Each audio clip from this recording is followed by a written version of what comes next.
analysis of one of these techniques, post-combustion carbon capture using amine solutions. The reason that it is important to reduce our CO2 emissions is to mitigate the negative environmental impacts of global warming. These cars that pass through our streets are non-localized sources of CO2, and we have yet to find a way to significantly reduce their emissions. However, all the electrical energy that we use for everyday tasks, such as powering these street lamps, has to come from power plants. Almost all of our power plants derive their energy from fossil fuel combustion. Since these are significant and stationary sources of CO2, we can easily use applied science to minimize their environmental impact. So let's take a look at how we can reduce their emissions. Some of the carbon capture techniques that are available to us. There's new research going on with membrane diffusion and chemical looping technologies, but we're going to focus on well-tested techniques such as pre-combustion carbon capture, oxy-fuel combustion, and post-combustion carbon capture. Pre-combustion capture starts off with gasification of the fuel. This produces hydrogen and carbon dioxide. The high pressure of the resultant stream aids in the CO2 removal through absorption. Combustion of the hydrogen yields water and clean energy. The drawback of this technique is that it's technology intensive. This prevents retrofitting onto existing power plants.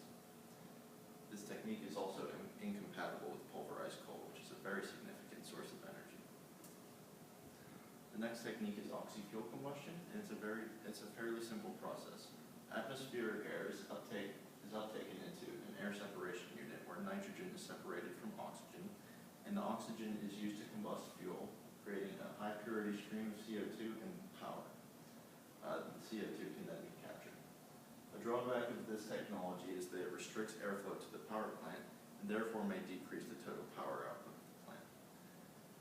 It is also technology intensive, which prevents retrofitting onto existing power plants.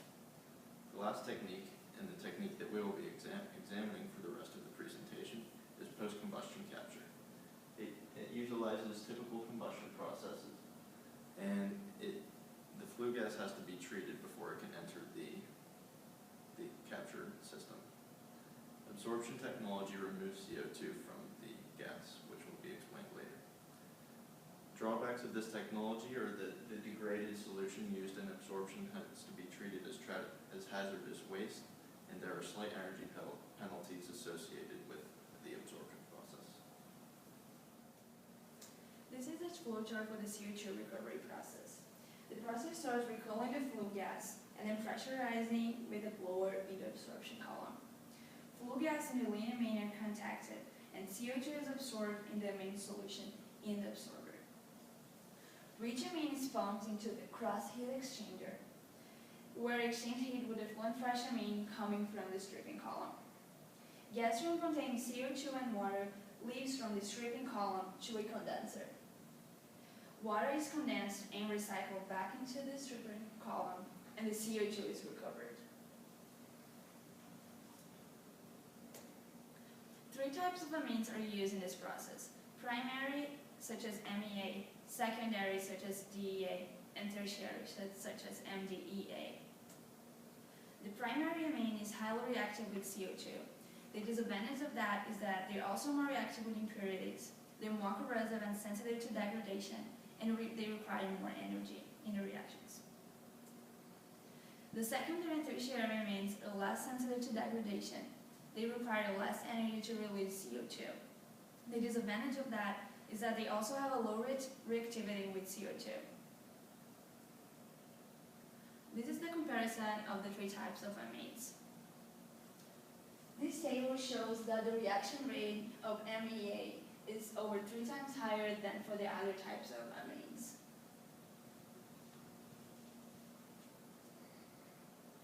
The CO2 recovery for MEA and DEA are significantly higher than the MDEA, which is a tertiary amine. The amine consumption for MEA in the absorption columns are 5 to 6 times higher. The tertiary solutions MDEA and DEA are 5 to 6 times higher than using a primary amine in the absorption columns.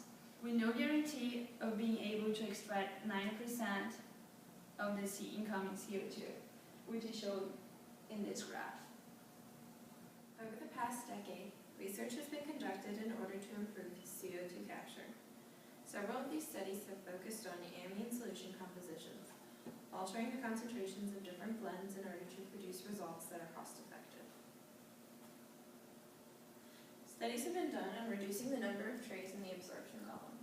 The graph on the left compares different amines and the number of trays needed.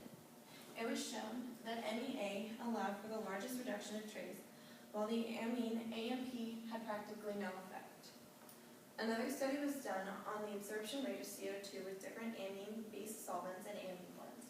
The graph on the right shows the absorption rate based on the amount of moles of CO2 per moles of amine.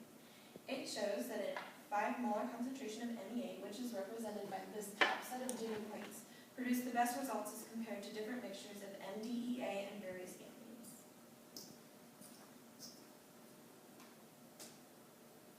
The company Praxair Incorporated has done much research on CO2 capture and have developed multiple patents. One of these patents focuses on the cost effectiveness of different concentrations of MEA. MEA has a high steam consumption due to its high heat of reaction with CO2. It also causes corrosion with the materials. Praxair's patent proposes higher concentrations of MEA as high as 50% weight. With higher concentrations, there is less water and therefore less steam consumption. Based on these studies, MEA has been proven to be integral to an efficient CO2 absorption process. So now we're going to be comparing the different methods of carbon capture, and first we'll be looking at efficiency. So one way to calculate this is through the carbon capture quotients, which is basically the ratio of how much CO2 is emitted with the carbon capture technology divided by how much CO2 is emitted without the carbon capture technology. So basically, the larger the ratio is, then the less efficient that process would be in capturing CO2. So if you look at the carbon capture quotients for carbon dioxide, then you can see that the post-combustion method is going to be around 0.13 and 0.1. And that's fine, but looking at the oxy-fuel and pre-combustion methods, then those values are like 0.03 and 0.02.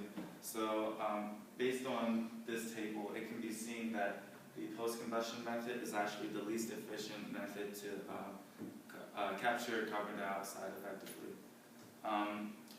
But even though it is the least efficient way of dealing with carbon dioxide capture, it's also the most cost-effective way. And we know that by looking at these statistics on the board. So the pre-combustion method is going to be costs around 1,800 through 2,150 euros per kilowatt, and that price is expected to increase by around 15 to 20% in the long run. And oxy-fuel combustion method, that's around 2,000 to 2,400 euros per kilowatt, and that's for the year 2020 as well. But for a post-combustion method, it's around 1,700 to 2,450 euros per kilowatt. But that price is also expected to decrease by 20% in the year 2020. So from these statistics, it can be seen that post-combustion method is also the most cost-effective method of dealing with CO2 capture. And another factor to consider is the process installment. So since the post-combustion method deals with the CO2 after the main combustion process, then that means that it can be easily integrated into current coal-fired power plants to deal with CO2 capture now. And the post-combustion method is also the method that's most available for commercial use right now. A lot of research and development is being put into it, and it's basically ready at our fingertips.